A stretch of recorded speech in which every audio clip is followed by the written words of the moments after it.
My name's Brad Stevens. I'm a regular contributor to Sight and Sound and author of books on Abel Ferrara and Monty Hellman. And I'm R. Dixon Smith, author of Ronald Colman, Gentleman of the Cinema. I'm a film historian with an interest in German silent cinema and early German talkies. Brad and I will be talking today about F.W. Murnau's Nosferatu. Nosferatu, a symphony of horror.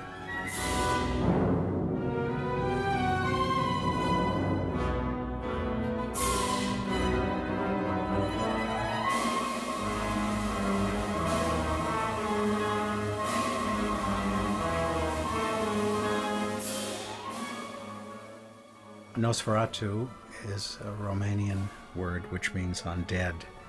Nosferatu is a figure from the realm between light and death. The score for this film has never been heard before on DVD. It was written by Hans Erdmann for the original 1922 release of Nosferatu.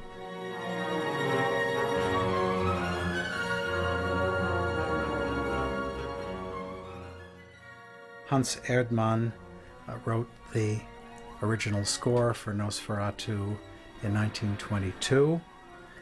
He composed other scores, including Fritz Lang's last German film, Das Testament des Dr. Mabuse.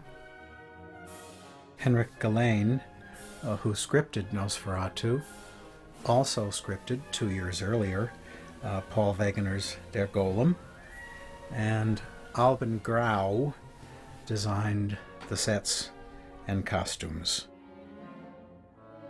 And the film was adapted from Bram Stoker's novel Dracula, but it was in fact an unofficial, indeed an illegal adaptation, because Murnau had not attained the rights, and so he changed the names of all the characters. Dracula became Count Orlok, Jonathan Harker became Jonathan Hutter, and so on.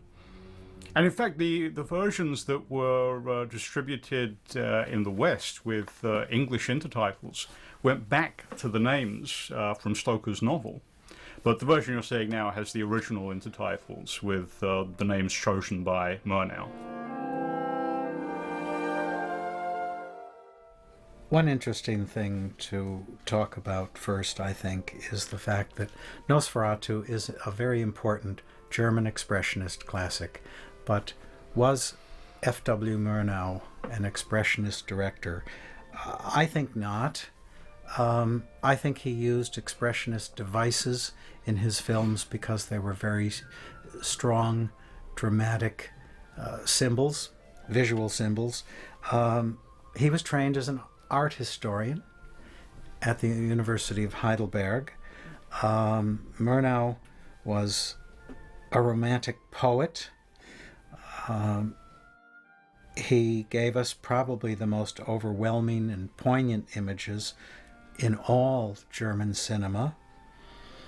He came out of that romantic tradition. Think of Caspar David Friedrich, for instance. Murnau never gave us mere decorative stylization, but if you look at some of the images shot on location in Nosferatu, it's easy to realize this is not the product of an Expressionist director per se, but rather a romantic director, a director coming from the heavy German romantic tradition of the 19th century. The film was made by Prana Film. It was the only film they made. There was very little money to spend on this project. It was a low-budgeted film. The money was so tight, for instance, that they could not afford to pay for the rights to Bram Stoker's novel. We'll talk later about the fact that they got into a lot of trouble. And here we see the introduction of Professor Bulwer, who is the equivalent of the novel's Van Helsing. And in the novel, Van Helsing is a major character and in fact becomes Dracula's antagonist. Murnau turns him into a rather bumbling, ineffectual old man who has very little to do except offer some spectacularly unhelpful advice to Hutter, the Jonathan Harker character. Not so fast, my young friend. No one outruns his destiny. Because there was so little money to spend on sets, Murnau turned to location. They went to Wismar, which became Visborg in the film. They used Baltic townscapes, and for the Transylvania sequences of the film, they shot in Czechoslovakia. I think you can see in this scene why people link Nosferatu with the Expressionist tradition. On the whole, Murnau prefers to use natural landscapes, but here the sets are just not quite right. The chair is too high, the desk is too high. It's just a little bit heightened. This is one of the few overtly expressionist elements in the film. Yes, it is an expressionist film. I would question, rather, whether Murnau should be considered an expressionist director. Faust, for instance, is an expressionist film. Sunrise, on the other hand, made in Hollywood, is not an expressionist film. It is a film that uses a lot of expressionist devices. Perhaps most importantly, the heavy, lumbering, almost Emil Jannings-like way that George O'Brien lumbers through the earlier scenes in the film. Murnau is known to have suggested to O'Brien that he use heavy weights in the bottoms of his shoes to make it very difficult for him to pick up his feet when he walked. That's an expressionist device that suggests heaviness, doom-laden acting, but Sunrise is not an expressionist film. Nosferatu, on the other hand, is an expressionist film, but not made by a director who chiefly made expressionistic films. And here we see the house that is going to be sold to Count Orlok, Nosferatu, and we're told that it's directly opposite Jonathan Hutter's house. So already, Murnau, even before he's actually introduced Count Orlok, is establishing that Orlok is in some respects a mirror image or doppelganger of Hutter. Remember the first time we saw Hutter, he was looking in a mirror. Here, as so often in Murnau, we have the innocent heterosexual couple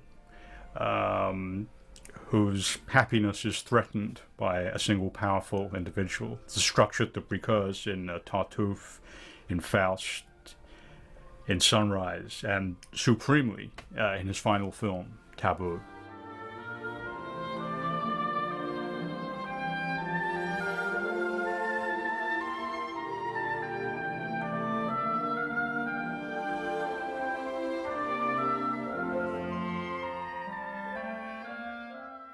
Hutter here displays the energy of an adolescent.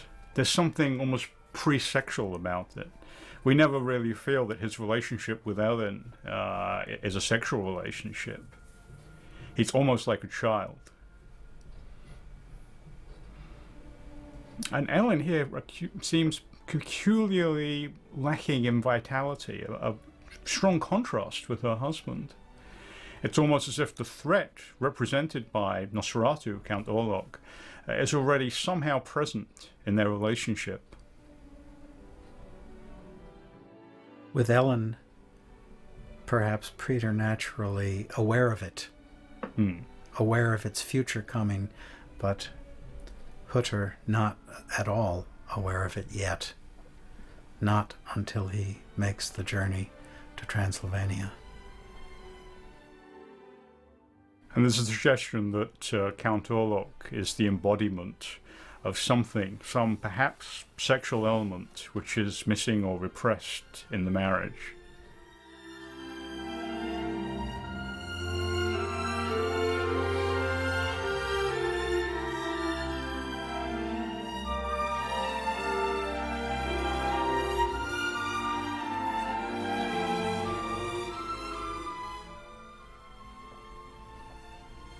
And here, when we see the exterior of Hutter's house, it's very neat, very well ordered, these smooth curves, these straight lines. This is the world of logic from which Hutter is about to depart. And the landscape through which he moves becomes progressively disordered, as if he's moving into repressed realms of his own consciousness. He is about to move into the supernatural. He is about to move into what Bela Balázs called the glacial drafts of air from the beyond. He is on his way to Transylvania and Count Orlok. And here even the tree seems somehow to be sheltering the house, and yet there's something not quite right, something disturbing about it. Already the straight lines are being broken, even at the point of his departure. There's just a slight suggestion, a slight ambiguity.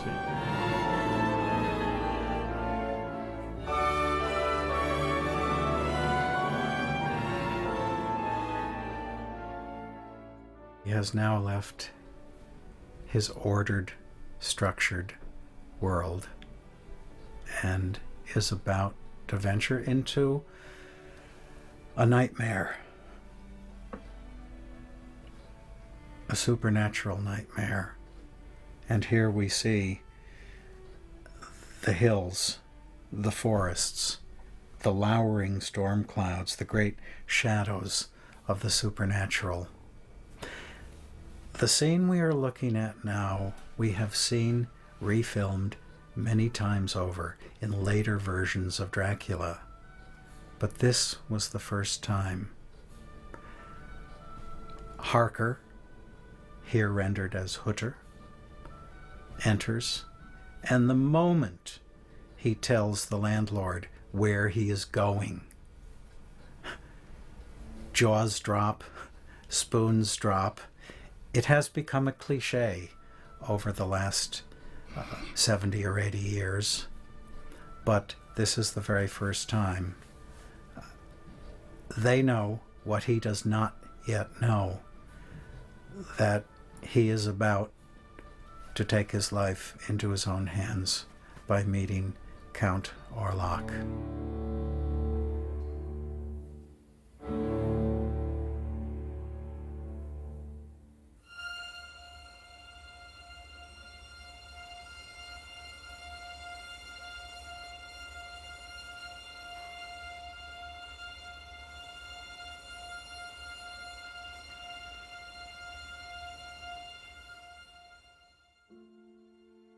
I think contemporary audiences probably have a tendency to laugh at this scene, and particularly at the rather broad playing of the actor who plays Hutter. But if we do laugh at this scene, it's probably because Murnau intends us to laugh. We're supposed to find Hutter's behavior kind of amusing in its naivete. To a degree, though, Brad, I think we're laughing at the frightened reactions of the locals when they hear where Hutter is going. And I think that cliche is what prompts modern laughter. It wasn't a cliche when Murnau filmed it. Here, behind the bed, we see the introduction of the arch shape, which will turn up at many points in the film, and will usually be associated with Count Orlok. Here, interestingly enough, on its first appearance, it's associated with Hutter. And so already, again, before we've actually met Count Orlok, there's a suggestion that the two characters are somehow connected, are somehow mirror images. A hyena thrown in for good measure. Creepier, more supernatural in a way, more an omen of doom, of destruction, perhaps of sharp teeth.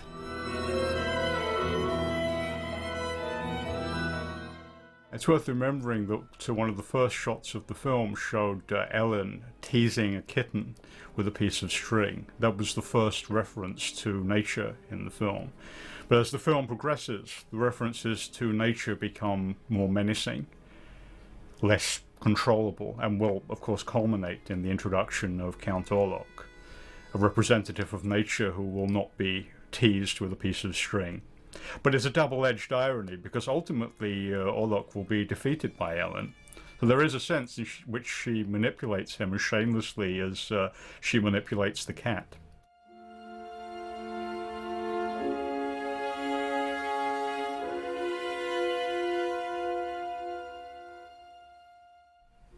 Now, Bram Stoker's novel was entirely narrated as a series of journal entries, letters, diary entries.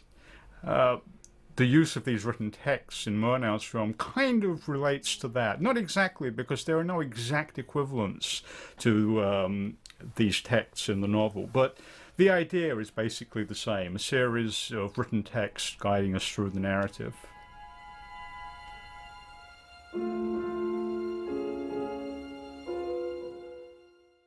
Here is a perfect evocation of the romantic style in German painting from the 19th century. It's impossible for me to look at the image we've just seen without thinking of Friedrich, Caspar David Friedrich.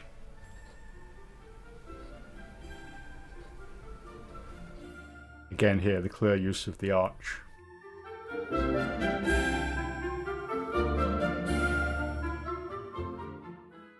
And nature here, something quite peaceful, horses running free.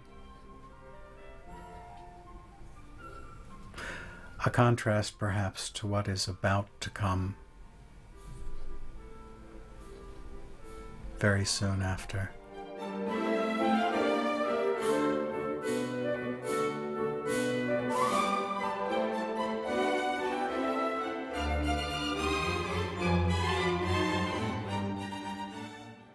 This very broad performance where he can't just put the book down, he has to throw it down. Yes. These gestures that are so strongly stressed. Yes.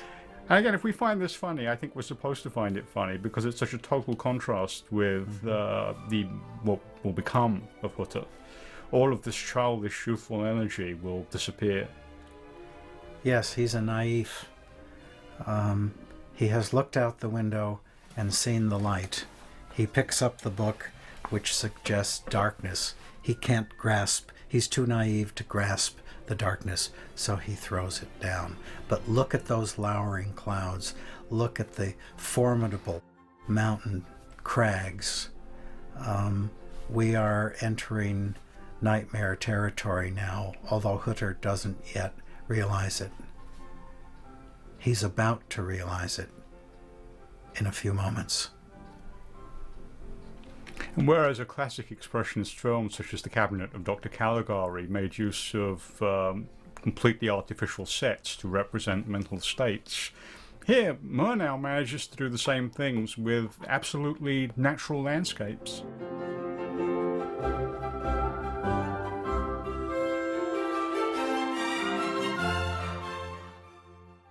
That is a horrific image. It is not an expressionist image.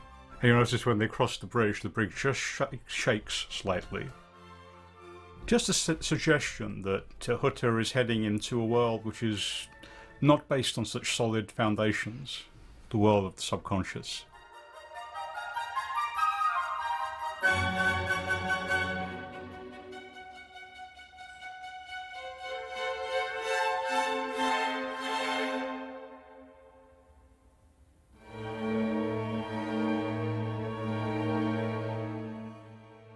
Another image which later became a cliché. The driver will not take him beyond this point, out of fear. Hutter The naïf laughs at the reluctance, doesn't see it coming.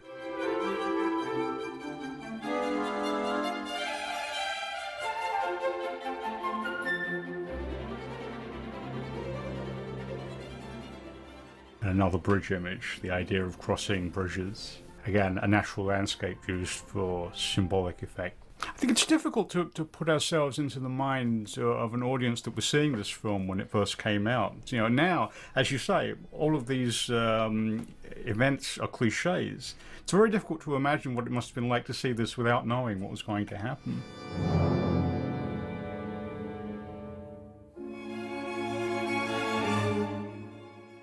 And here it's happening. This image is one of the most frightening carriage images the cinema has ever given us, except perhaps for Victor Schustrom's Phantom Carriage.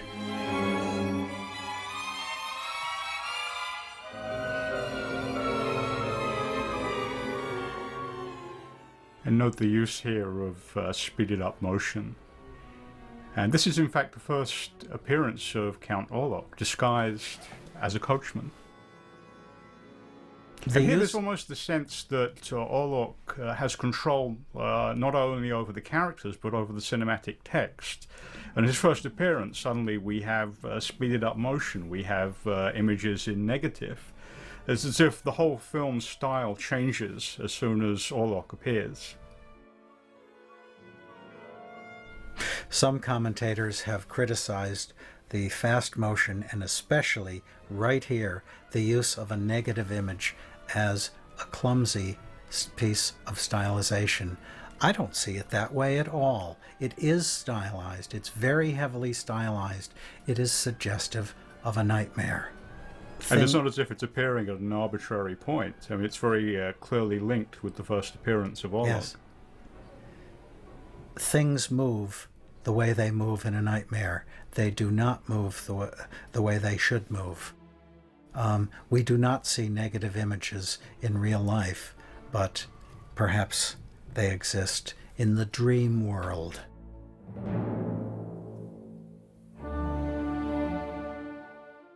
Another fast motion shot with the coachman driving away. But again, think of both the temporal and the spatial game Murnau is playing now. We saw Count Orlok driving away just a couple of shots ago, and there he is again. He couldn't have moved from point A to point C without going through point B, but he did skip point B. Suddenly, he's inside the castle. My friend, the French critic Nicole Brunez, often talks about films in terms of their figural aspects. I think it would be very interesting to talk about Nosferatu from that perspective. It's almost as if Nosferatu, Count Orlok, occupies a different figural regime from the other characters. The other characters are only ever living bodies. Orlok can be anything. He can be human, half human, or animal. He can be solid or he can be transparent. He can be in this place and that place. He has a freedom which is lacking in the other characters.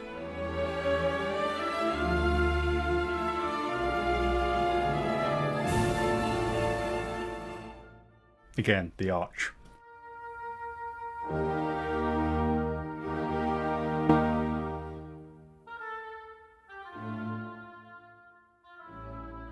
Disappearing into the nightmare.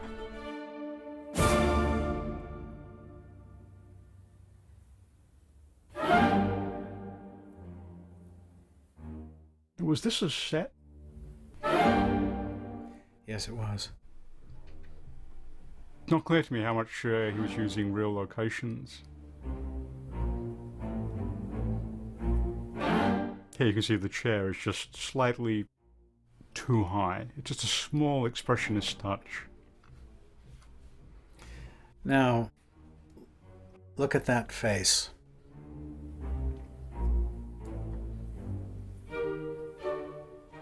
There are those who compare and contrast Max Schreck with the more famous Bela Lugosi performance as Dracula.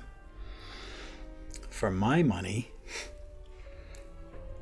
a figure who has lain in a coffin, moldering for years, if not centuries, is not going to be wearing a clean, shiny tuxedo.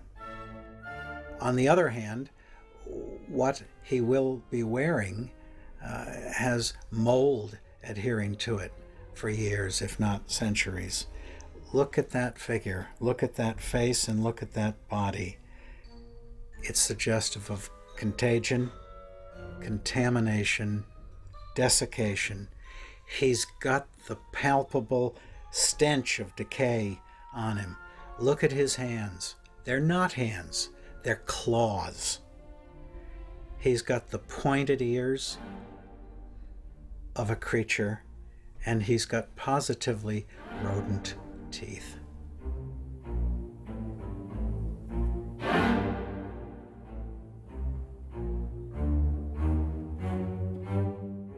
The Dracula of Stoker's novel is never quite as grotesque as the Count Orlok of Murnau's film. On the other hand, he's never quite as romantic as the Bela Lugosi of Todd Browning's film.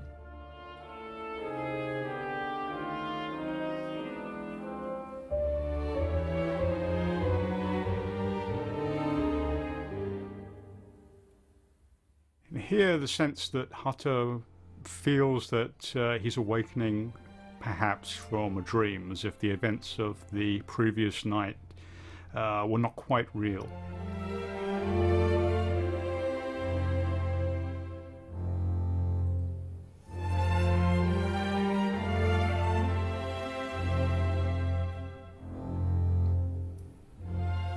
And here even the sunlight seems somehow trapped.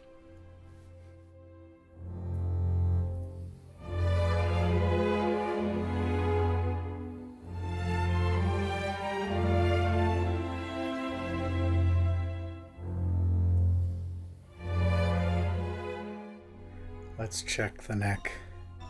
Have I been visited by a plague, a pestilence? Have I been corrupted?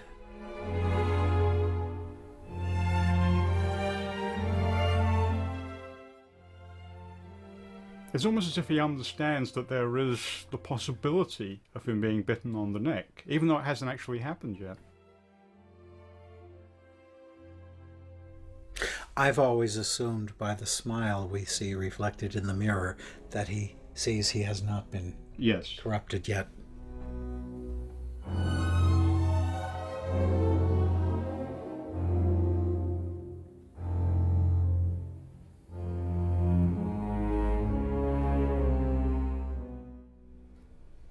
Again, the arch shape.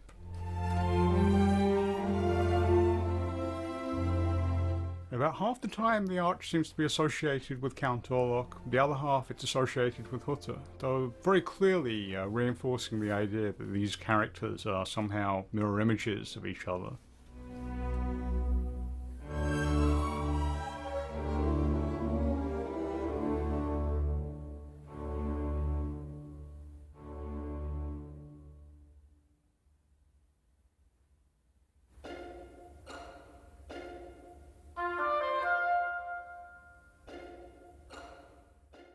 We associate German Expressionism with studio sets, with constructed sets within the confines of a studio atmosphere.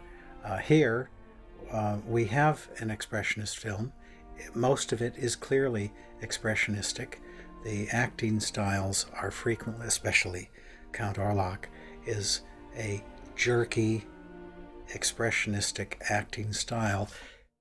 But I believe the fact that we have such breathtaking locales has to do with the fact that there was no money to create elaborate studio sets.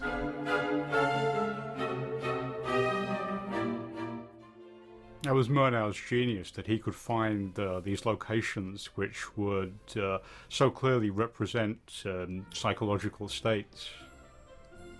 Oh, there's a very interesting documentary which will be included on the DVD in which we see the locations that Murnau filmed at as they exist now. And they don't actually look that different. They haven't changed much at all.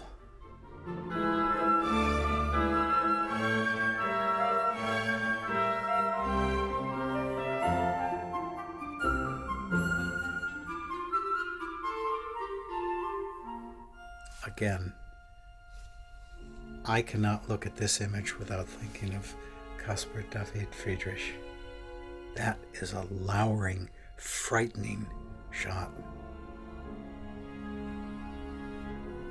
Very oppressive, an extremely oppressive shot.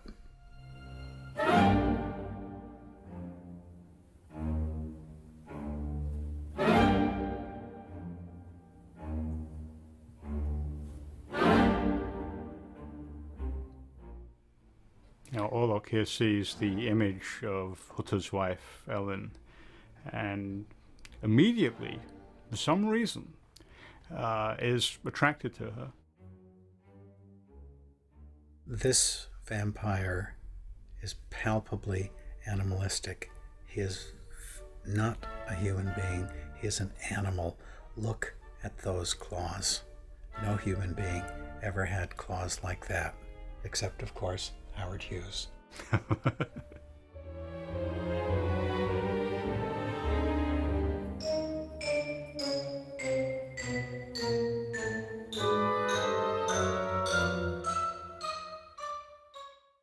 They were reminded that the house Orlok is buying is directly opposite Hutter's.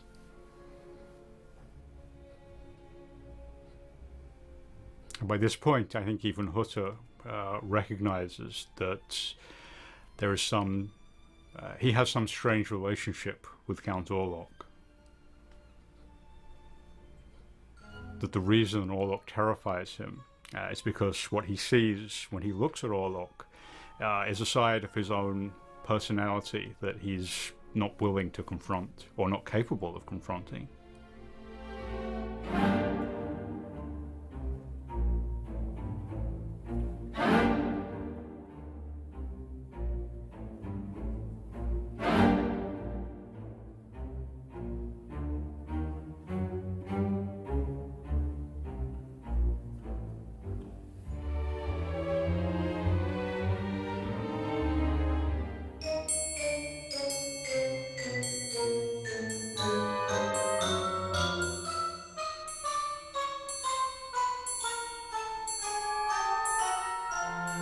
Up to now, this has been a fairly faithful adaptation of the novel, but that will certainly change in the second half, and the changes that Murnau makes to Stoker's novel are quite intriguing. But up to now, this is a reasonably faithful adaptation.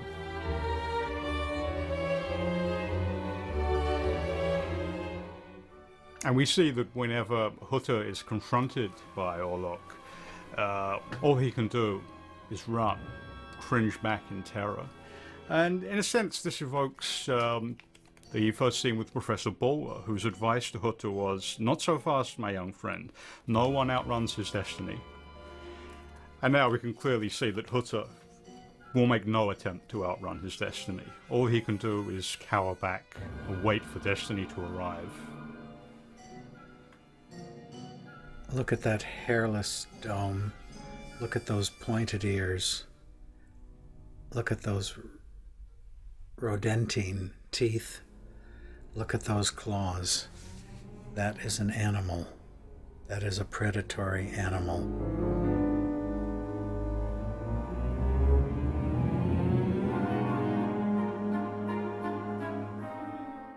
And here Murnau introduces what will become the dominant theme of the film's latter stages, the connection between Count Orlok and Hutter's wife, Ellen.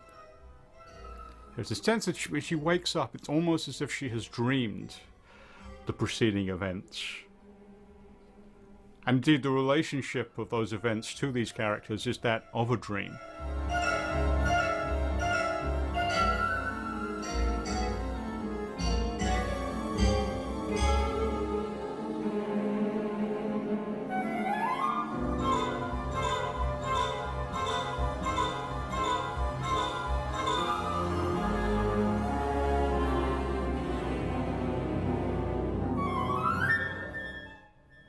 this amazing image of Nosferatu as shadow. As they say, the other characters are only ever living bodies, but Nosferatu, Count Orlok, can be anything. He can be a body or a shadow. This is one of the first major departures from the novel. Vampires do not cast shadows, do they? That I'm not sure of. They certainly do not show there is no reflection in a mirror, but do they cast shadows? Perhaps they do. Okay. I don't know if that's established in the novel. Now, Andre Bazin once claimed that editing played no meaningful role in Murnau's films, but we can see that that's nonsense. The editing here is astonishing, almost as if Count Orlok is looking at Ellen, something that's suggested purely by patterns of editing. And I said earlier, with the use of speeded up motion and negative, there's a suggestion that Orlok can control the rules of the narrative. He can control the filmic devices. But there's the implication here that Ellen perhaps shares that power with him. The power to cross enormous distances by means of patterns of editing. By the time Murnau made Nosferatu, he had already made a lot of motion pictures. Unfortunately, very few of them have survived. This is one of his earlier pictures to have survived. The earliest, I believe, are Schloss Vogelrud, which was made just before Nosferatu, Phantom, or Phantom, which was made just after Nosferatu, and Der brennende Acker, The Burning Earth, which was made, I believe, just after Nosferatu. After that point, most of Murnau's films have survived. And Hutter, again, awakening. Perhaps from a dream, but by this point, he clearly could not convince himself that these events are not really happening. They clearly are happening, but they still have a dreamlike quality. And again, he has reached for his neck. Have I been corrupted? Where is my host? It is daytime. My host is not up and about. We never really get a sense of what Orlok's house looks like. We only ever see it in fragments. We see a doorway, we see a window, we see a corridor. But it's very much the realm of dreams, compared to the way that we saw Hutter's house earlier in the film.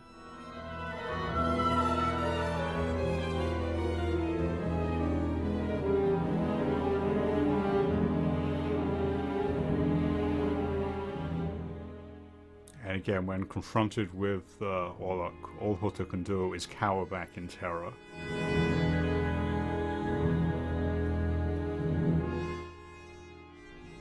Close-up of a predatory animal's teeth.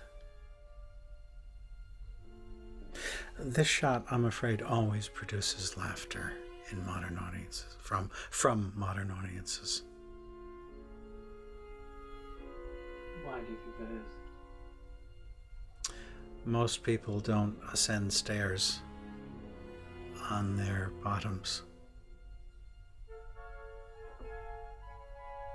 It is a faintly comical image, but I think the degree of laughter it produces in modern audiences is a bit inappropriate, given the atmosphere and given the nature of the scene. Count Orlok loading coffins to be transported to Visborg. And again, the use of speeded up motion. Orlok clearly has total control even over the cinematic devices of the film. He has a power over the cinematic text which is denied the other characters.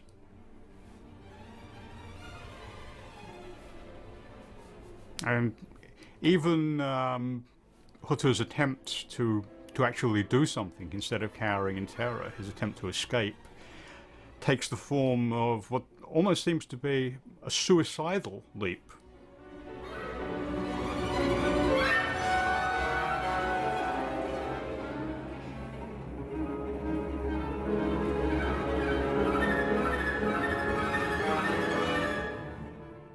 It's one of the film's most beautiful images.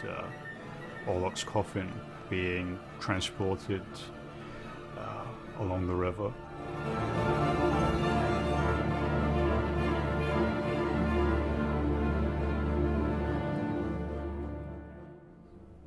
The scene is slightly longer than in most previously circulating versions. I think there's one additional shot. When Werner Herzog remade the film in the 1970s, he recreated this image quite precisely.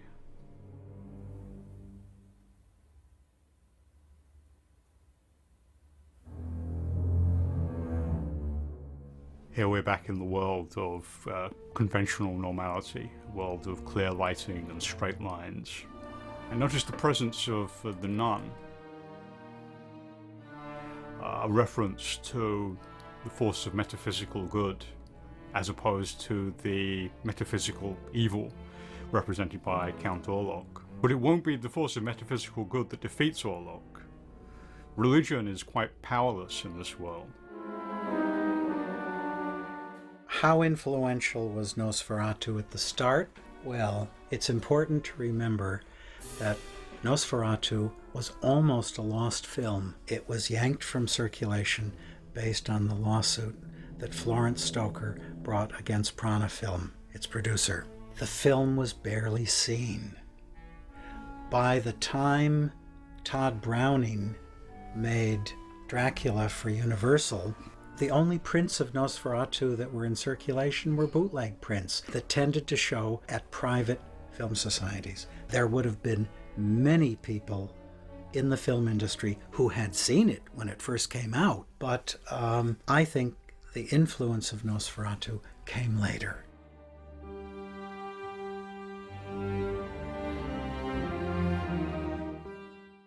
Here we see Orlok's coffin being loaded on board this ship that will take it to Hutter's home.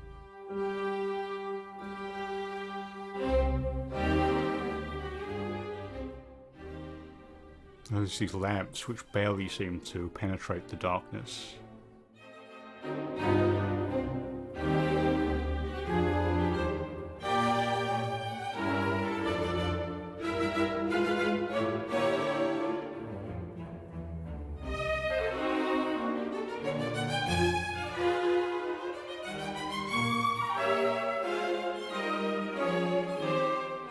Murnau disliked intertitles on the whole, and many of the intertitles in this film and his other films are rationalized. They're written documents, they're letters, they're entries in a journal, they're pages in a book about vampires.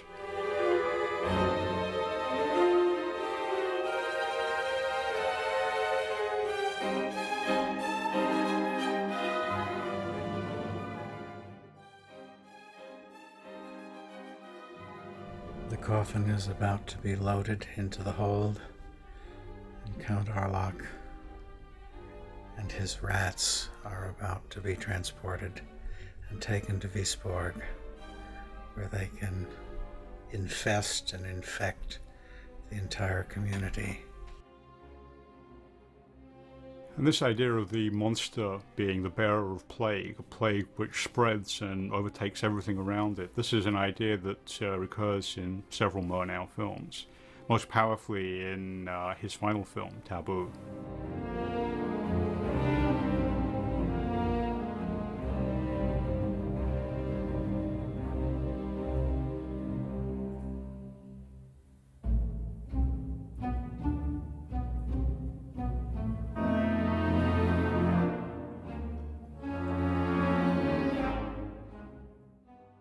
Here we see Professor Bulwer, the equivalent of the Van Helsing character in the novel.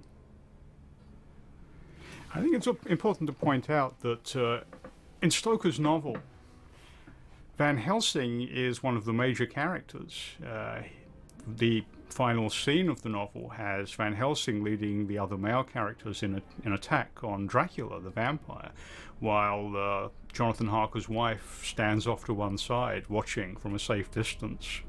Here, Murnau makes this character a totally useless old man who really has nothing at all effective to contribute to the fight against the vampire. He's first seen telling Hutter not to try resisting his fate. He lectures on Venus flytraps. He has no function at the end of the film except as a kind of diversion. And the changes here are so extensive that it's almost possible to see the film as a critique of the assumptions made by Stoker.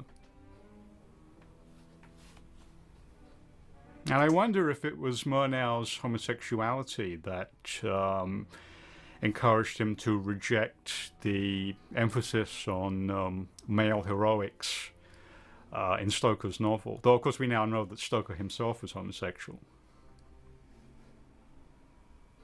But it's interesting the way that Murnau ends up focusing on the figure of the woman. Knock, incarcerated in the asylum, reduced to eating flies. Blood is life. Blood is life. In Stoker's novel, we first encounter this character called Renfield in the asylum. Murnau has had the idea of introducing him earlier, making him the real estate agent who sends Hutter on his mission. Interesting change.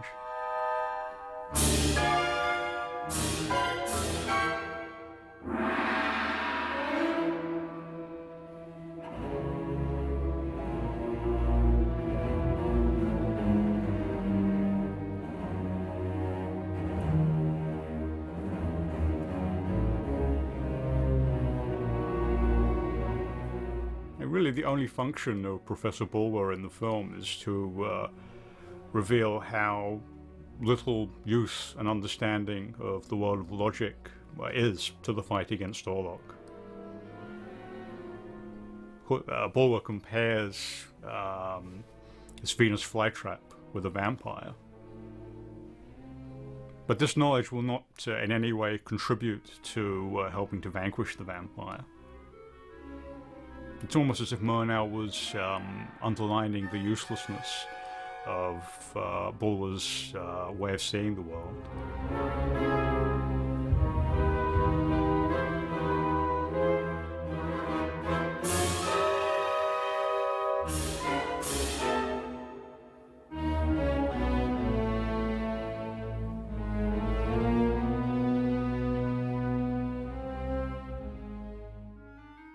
Tim Lucas, editor of Video Watchdog magazine, has written a very interesting novel called The Book of Renfield, in which he basically retells the whole story of Dracula from Renfield's perspective. Because when you think about it, it must be a fascinating backstory. How did these characters, Dracula and Renfield in the novel, Orlok and Knock in the film, first make contact with each other? There's no logical way they could have done. They seem to have exchanged these strange documents.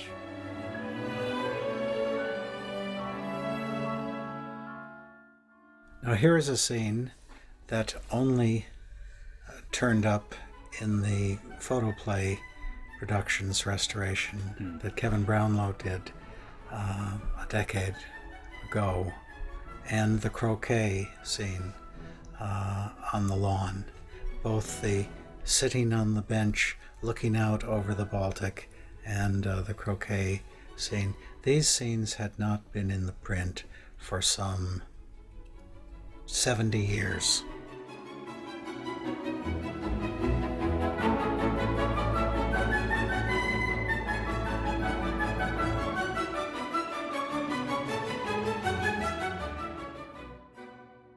They don't advance the story, but on the other hand, the purpose of film restoration is to bring the film back as closely as possible, both qualitatively and quantitatively, to exactly what the audience saw on opening night. I think this does advance the story. It's an eerie image, it's forlorn, it's wistful, and almost inexplicably, there are lots of tombstones in it. But none of them standing straight. Ellen is here looking out to sea, waiting for someone. Ostensibly, she's waiting for her husband, Hutter, to return. But as we will soon find out, Hutter is traveling by land. It's Count Orlok who is traveling by sea. So this introduces the ambiguity. Who is Ellen really waiting for? And who is her real husband?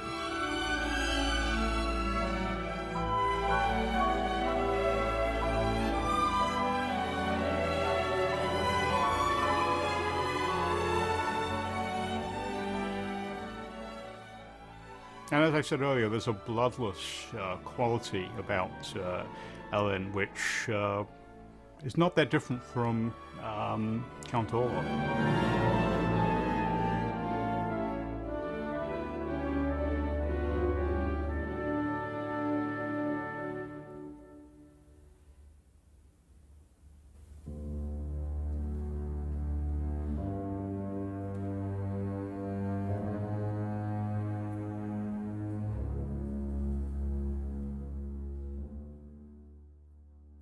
Hutter no longer displaying that frantic, childish energy, no longer dashing about everywhere.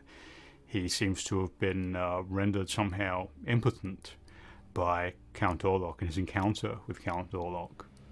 Stressing, I think, the sexual element of the threat that Orlok represents.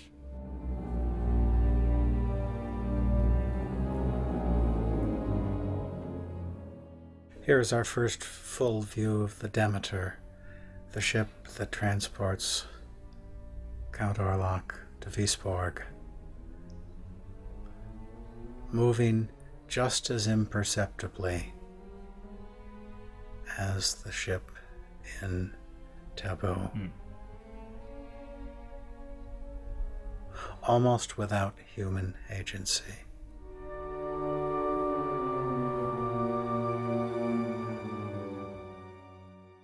And just as at the end of Taboo, there was a contrast between the smooth movements of the boat being sailed by Hitu, the equivalent of Nosferatu. Contrast between that and the energetic movements, the struggle of Matahi to catch up with Hitu. Here there's a contrast in the editing between the movement of the Demeter and Hutter's struggle to cross land.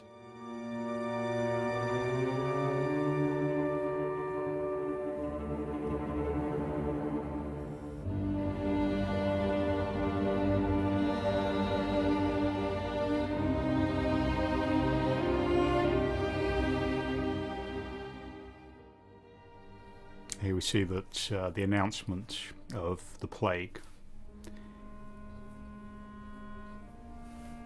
The monsters of Murnau are often associated with the spread of some form of plague, either literal or metaphorical.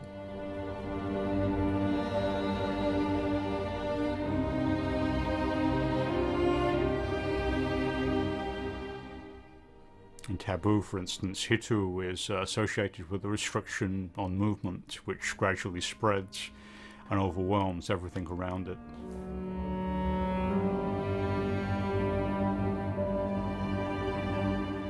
It seems to me when a silent film is tinted, I mean, this is just a personal opinion, but it seems to me that the image loses a lot of its physical beauty. How much control in general will a director have over the amount of tinting or the exact tints that were used? If a director said, I want this film in black and white, would that have been respected on the whole? Would depend on the director. Yeah, would depend sure. on the director's power. But what I'm asking is, was tinting something that would tend to be imposed by the studios or the money people? Again, it depended on who the director was. Sometimes the studio did it with no consultation with the director. If a director was a big prestige name director, yes, of course, he would have input. We know that Obligance decided on the tinting of Napoleon because the documentation still exists. Blue here, sepia here, At times, the studio would decide on the tinting, and the director had nothing to do with that decision. The director was, after all, a contract employee. He was paid to direct the film. He directed the film. He picked up his paycheck. Directors like Murnau, Fritz Lang, Abel Gance were much more interested in every stage of that film's presentation. The music, the tinting. They would either decide or be very involved in the decision-making process. Here we see the perspective of the film gradually enlarging. Initially, Count Orlok was a threat only to Hutter, and through him to Ellen. Now we see that his the threat he represents, is affecting more people. It's affecting the crew of the ship. And this is preparing us for the eventual spread of the plague. Count Orlok is clearly a menace to the entire crew. And we are about to see two or three of the most supernatural shots in the entire film. Look at the ghostly, transparent image of Count Orlok. Now, what's interesting is that usually in films of Dracula, the cliche at the end of the film is to have Dracula crumble to dust. At the end of this film, when Orlok is exposed to sunlight, he simply becomes transparent. But we've already seen him transparent. So there's a sense, if you connect those two images, it gives a certain disturbance to the ending of the film. The sense that the threat Orlok represents hasn't really been defeated. We're told that it's defeated. But what we see is Orlok simply occupying another of the many figural regimes that he's occupied throughout the film.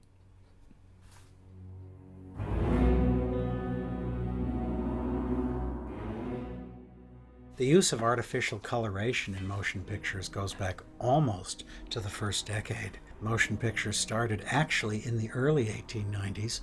By the turn of the century, films were hand-colored, and then just a couple of years after that, the process of stencil coloring came in. This was an attempt to provide emotional coloration to black and white images, be it blue for night scenes, red for fires, sepia for indoor shots. It is emotional coloration. It is not to be taken as an attempt to portray reality as we see it. It's emotional reinforcement.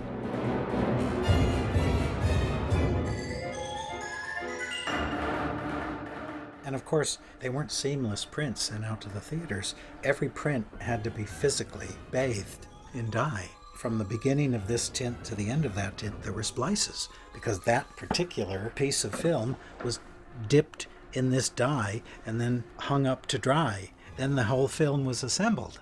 So every print that existed was hand tinted. Look at the figure arise, almost as if Orlok is completely affected by rigor mortis. That's surely one of the most quoted images in the film. It's the actual footage turns up in several films that I can think of. Absolutely. In Roger Avary's film Killing Zoe, that shot of Orlok suddenly rising is intercut with shots of a couple having sex, so milking the image for its phallic associations. Mm-hmm. Now we are about to see probably the most spooky image in the film. Right here, and its successor image, which we will see in a moment. Again, gliding.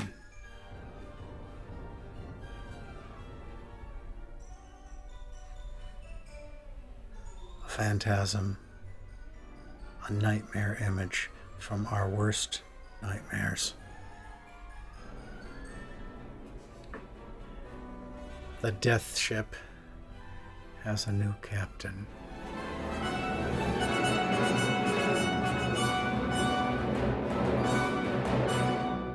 Not every version of the film includes these Activisions. The version restored by Kevin Brownlow approximately 10 years ago removed them.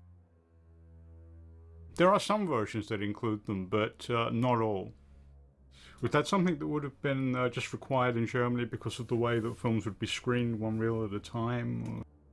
No, I don't think they weren't screened one reel at a time.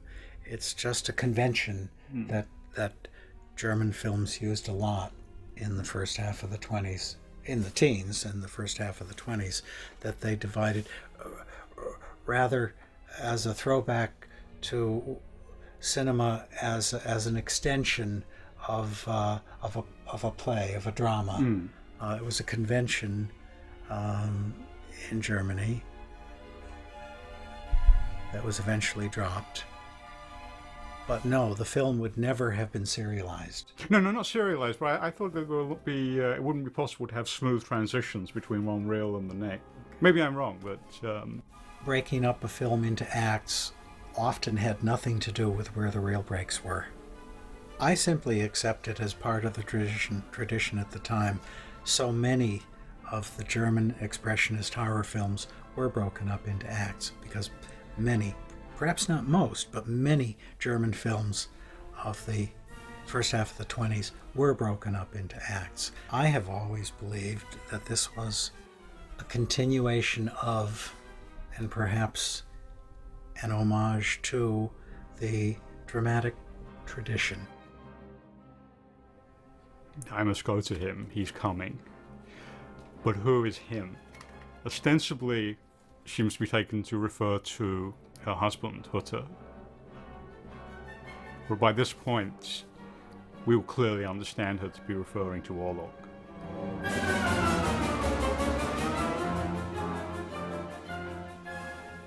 I love this tree in the background. It seems to have almost an element of insanity to it. And yet it's a normal tree, obviously something he found on location. The way he uses these natural landscapes to evoke psychological states is simply astonishing.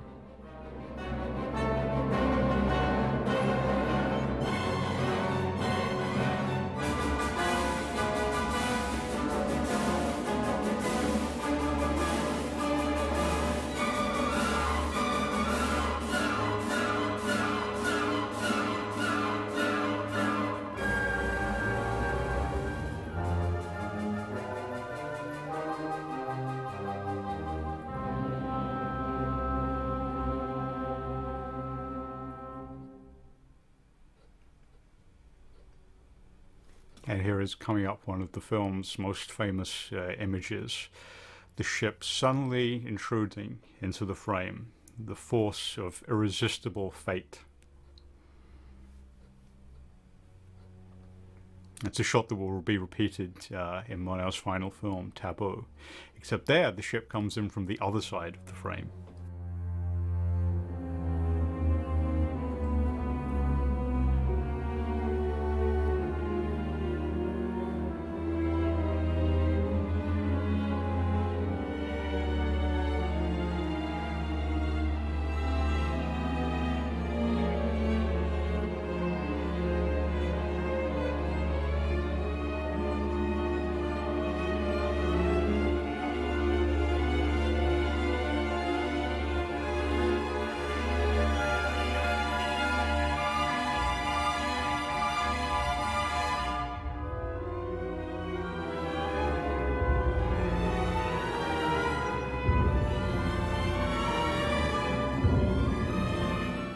Here is one of the most eerily spooky images the cinema has ever given us. Look at the jerky quality and then the slow, imperceptible horror of the plague itself in semi-human form arising. Coming up from below, as if from the subconscious. Literally, the return of the repressed.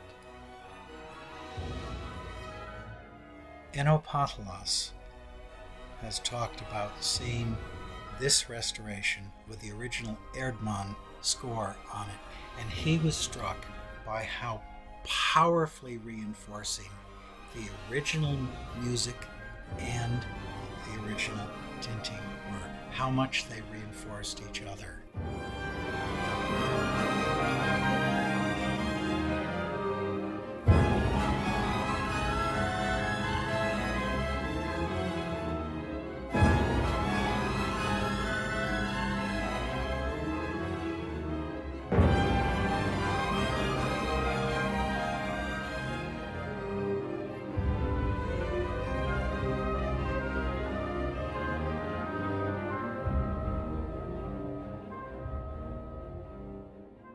Now here, if you see these images in black and white, it looks like Orlok is moving around in daylight. Now the version that was restored by Kevin Brownlow tints these scenes dark blue, and it's more, it's clearer that the scene is taking place at night. Here the scene has been given a light green or perhaps a turquoise tint. It kind of suggests the effect of twilight. There are all kinds of arguments for tinting here because the dark blue tint, while it more clearly conveys the sense that the scene is taking place at night, perhaps throws off the contrast somewhat. I mean, I understand all the arguments for tinting silent films. I understand that's what directors would have preferred. On the whole, I personally tend to prefer to watch films, silent films, simply in black and white. What you gain from the tinting seems to me sometimes to take away from the sheer physical beauty of the images. But I understand all the arguments on the other side.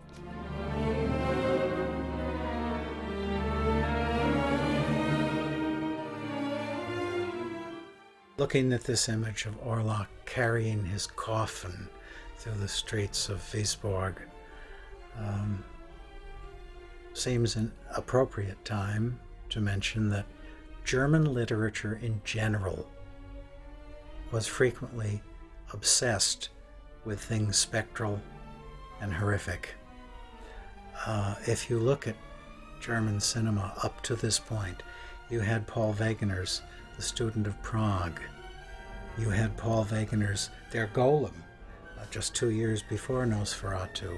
Of course, you had Robert Wiener's The Cabinet of Dr. Caligari. And you had several films after this one, of course. Paul Laney's Vox Figuren Kabinett, Waxworks. You had the great Conrad Veidt remake of The Student of Prague 3 years after this. The preoccupation with the spectral, with terror, with the horrific, perhaps never more successfully evoked than in images such as these. Watch as Orlok dissolves.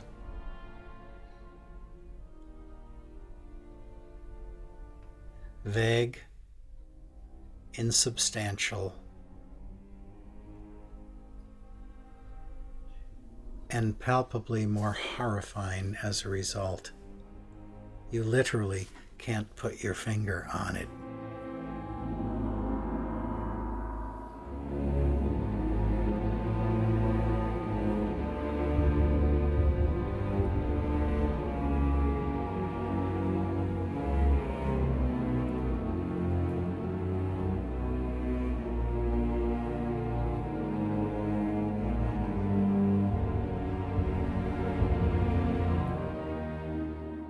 The next few scenes, what we'll see are various characters trying to comprehend what is happening and trying to use concepts of logic to deal with the events which rapidly overtake them. And what Murnau will show us is that logic can be of no defense against the threat represented by Orlok.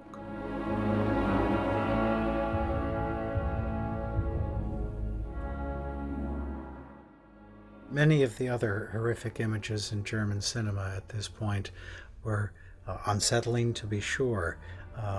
In The Student of Prague a student's doppelganger, his mirror image, becomes his rival and takes over. Unsettling, frightening, but in no way a plague or a pestilence. The golem is a clay figure brought to life in Prague by the head rabbi in his synagogue to protect the Jews from Christian depredations. A strong Frankenstein's monster type creature, but again, in no way a creature who is going to infect and kill an entire population. Caligari is very unsettling psychologically and emotionally because of its bizarre sets, but it is about a sleepwalker who kills people. Here we have something that is so all-pervading, wrapped up in Count Orlok is the type of plague that could have wiped out most of the European population, as it almost did during the Middle Ages. A lot of German films of this period, there's frequent emphasis on the idea of the doppelganger, the evil double. I think it's worth pointing out that 2 years before he made Nosferatu, Murnau had made a film of Robert Louis Stevenson's novel, Dr. Jekyll and Mr. Hyde, called The Januskopf, tragically now completely lost.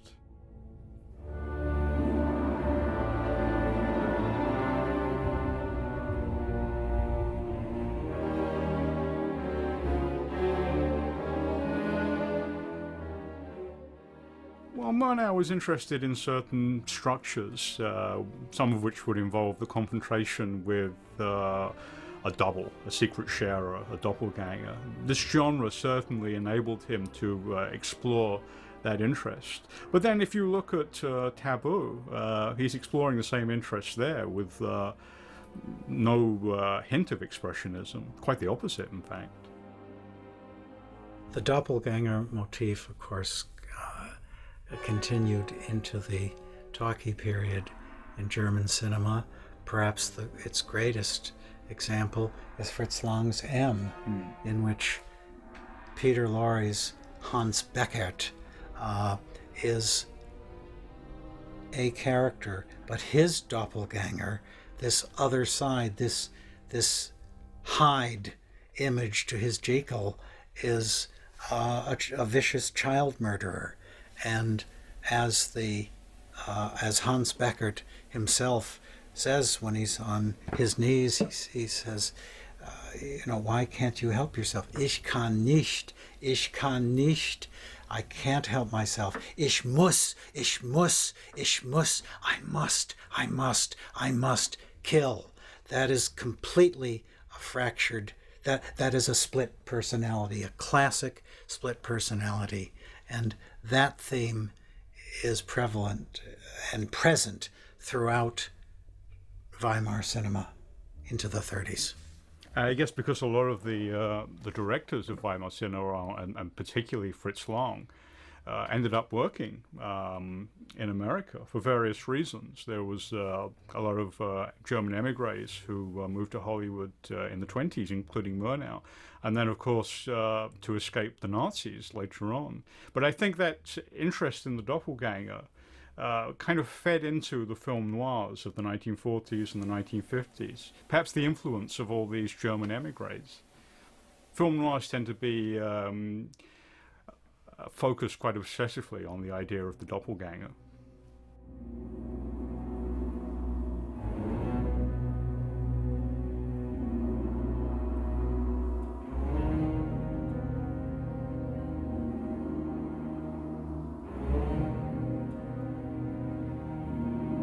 After Nosferatu, Murnau made a string of films that were so powerful.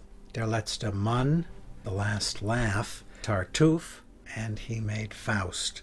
Based on those three pictures, Murnau was offered a contract by William Fox of the Fox Film Company in Hollywood, and Murnau was given a contract the likes of which no motion picture director had ever before been given, namely, you sign on the dotted line and you will have complete control. Whatever you turn in, we will release it the way you give it to us. And Fox lived up to that bargain.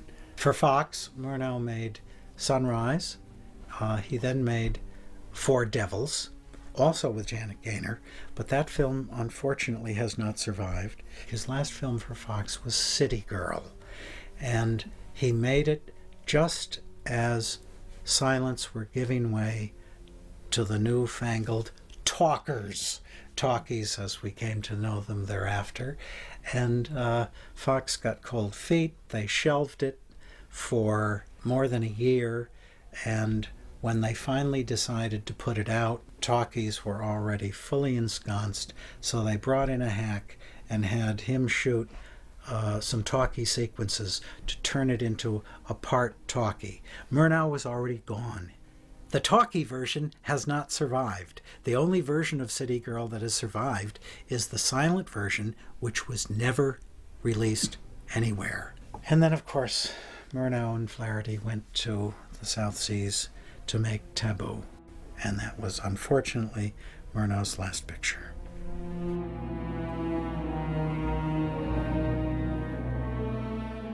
I think Nosferatu reveals a very clear European sensibility. I don't think that would have been very appealing to Uncle Carl Laemmle at Universal Pictures. There is a sexual overtone, an erotic overtone to Nosferatu that is much more muted in the Todd Browning film for Universal. We can see the influence of the great European horror films in many of the American horror films of the 1930s. But I think that the main use that American horror films made of the European examples of the genre was that it enabled them to define horror as something that was somehow not American. And even in a masterpiece like Jacques Tourneur's Cat People, the threat comes from France, from a French woman.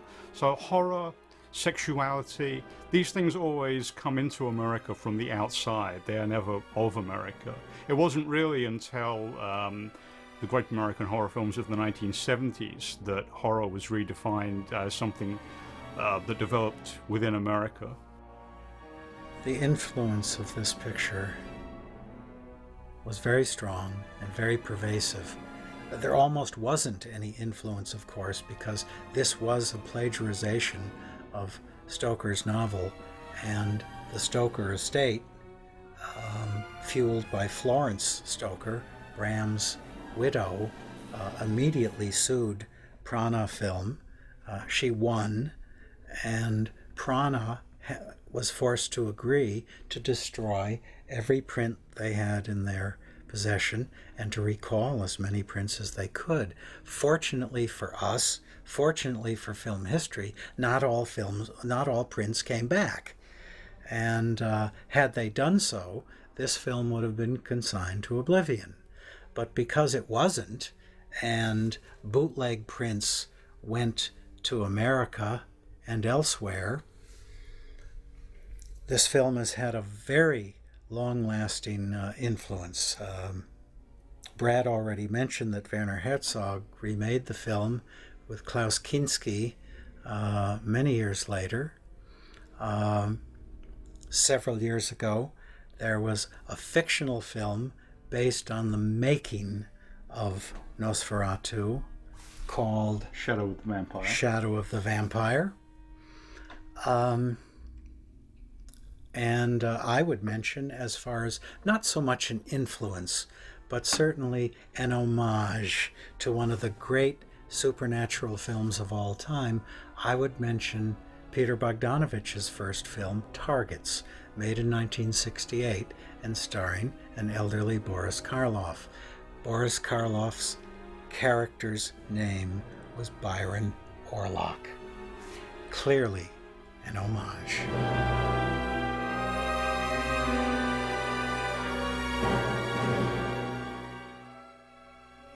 So when did Nosferatu come back into legal distribution? And how did it come back? Were the rights cleared, or did the rights to the novel suddenly go into the public domain? I don't really know, Brad. I do know that after the end of the Second World War, because of the fact that there not only wasn't a German film industry left, there was no Germany left. We've all seen the newsreel footage of flattened buildings and just hollow shells of buildings that have entire cities that have been razed. And at that point, the occupying powers turned over the rights to whatever subsisting rights existed regarding film copyrights. They gave these rights to a corporation, which we know today, Transit Film, to administer. And certainly by the 1960s, there were legal prints of Nosferatu circulating. Probably there were in the 50s. I certainly saw the film for the first time in 1962 or 1963. In America, they were legal prints. I saw the film in Munich in 1969. That was a legal print. I believe the rights were administered at that point by Transit Film. That was a gray area. Transit controlled whatever rights existed. Quite probably there weren't any rights that existed because most of these films probably were not recopyrighted 28 years after they were first released. But Transit Film had a vested interest in perpetuating their control over these commercially viable films. And they certainly claimed whatever rights they could. And, of course, they performed a signal service in making these films available. And, of course, it was some years later that archives such as the Friedrich Wilhelm Murnau Stiftung and the Bundesarchiv and the Cinémathèque Française and the Museum of Modern Art, etc., and the British Film Institute led the way with beautiful, state-of-the-art restorations and digital restorations of films that for quite some time were imperiled and might have perished. And this film is now certainly in the public domain, which is why there are so many cheap versions of it available on DVD.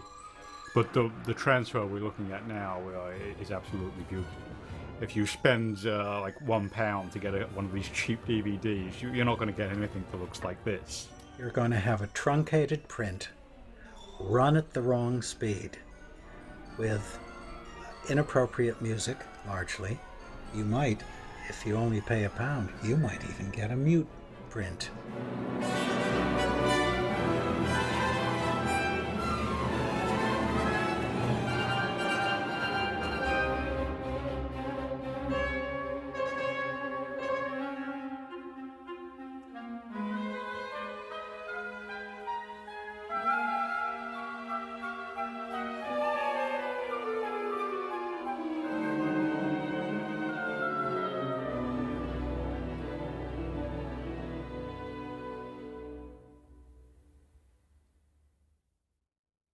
I believe this image was missing from most previous prints.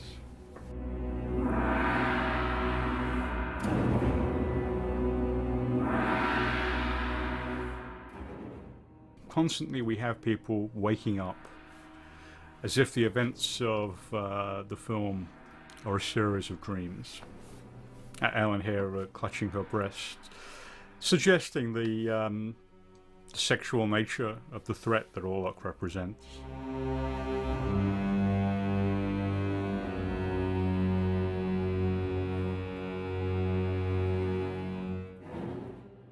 And you see this relationship between the two houses, it's entirely created through patterns of editing.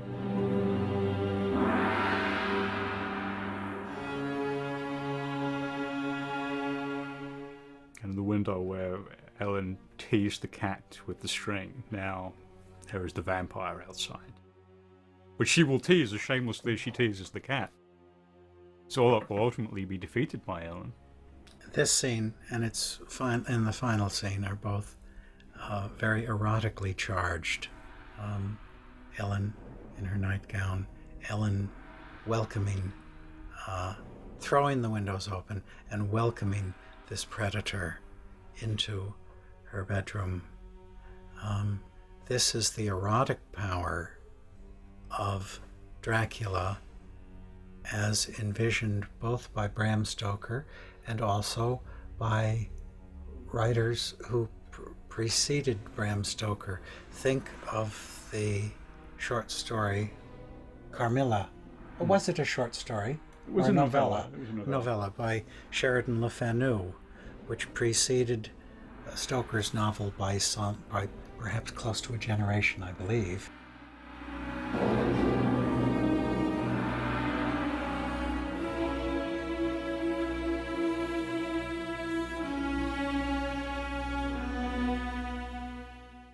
Now, Ellen has just told Hutter to fetch Professor Bulwer, the equivalent of the novel's Van Helsing. And as I've said before, in the novel, Van Helsing will be the vampire's main antagonist. He will defeat the vampire while the woman stands watching from a safe distance. But here, the only reason that Ellen has told Hutter to go and fetch Professor Bulwer is to send Hutter on a useless mission. She wants him in a safe place, while she confronts the vampire by herself. There is one of the most frightening images the German cinema, or all cinema, has ever given us. That frightening shadow on the wall, reaching out, grasping, corrupting.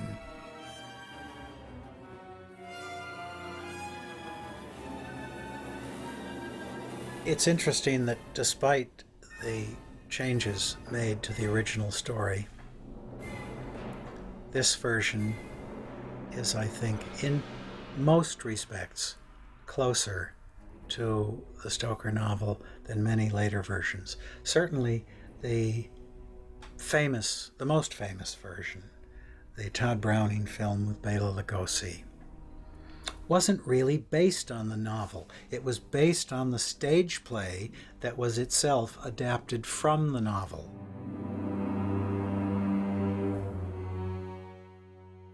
Oddly enough, the film that's probably closest to Stoker's novel is Guy Maddin's film, Dracula, Pages from a Virgin's Diary. Maddin actually turns it into an opera, but despite that, it's very faithful to the novel.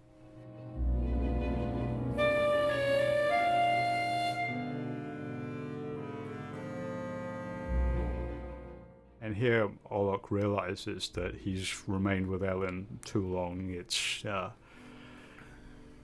day has begun. And so in a sense, Ellen has manipulated Orlok exactly as she manipulated the kitten at the beginning of the film.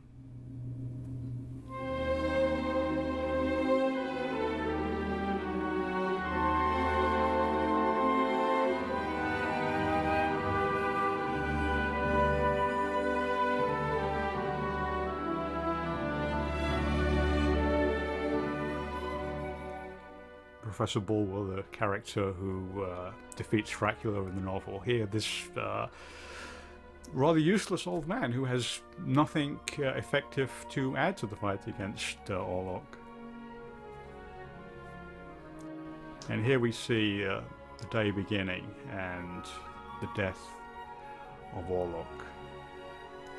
But as I pointed out earlier, when he dies, all you see is that he becomes transparent, something that we've seen him do twice in the film. He's actually walked through a door with his coffin by becoming transparent. So although the film tells us that Orlok is defeated, although the narrative tells us that Orlok is defeated, we're left with a sense of dissatisfaction. Dissolving into a wisp of smoke. A departure from Stoker. But remember, in the previous shot, we saw his reflection. Stoker told us that vampires do not cast a reflection in a mirror. But the film doesn't tell us that, so we're not necessarily obliged to see that as part of the film's mythology. That's right. And again and again in Murnau, we will have this idea of the woman having to sacrifice herself to the monster in order to save the life of her lover.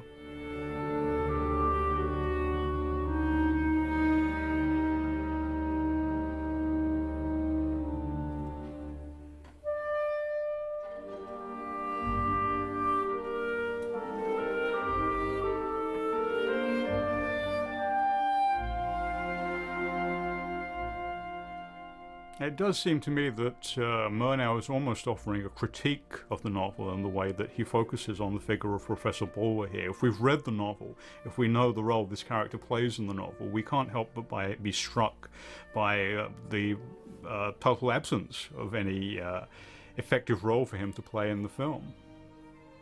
He's simply an ineffectual old man. The vampire has been defeated by the woman acting alone.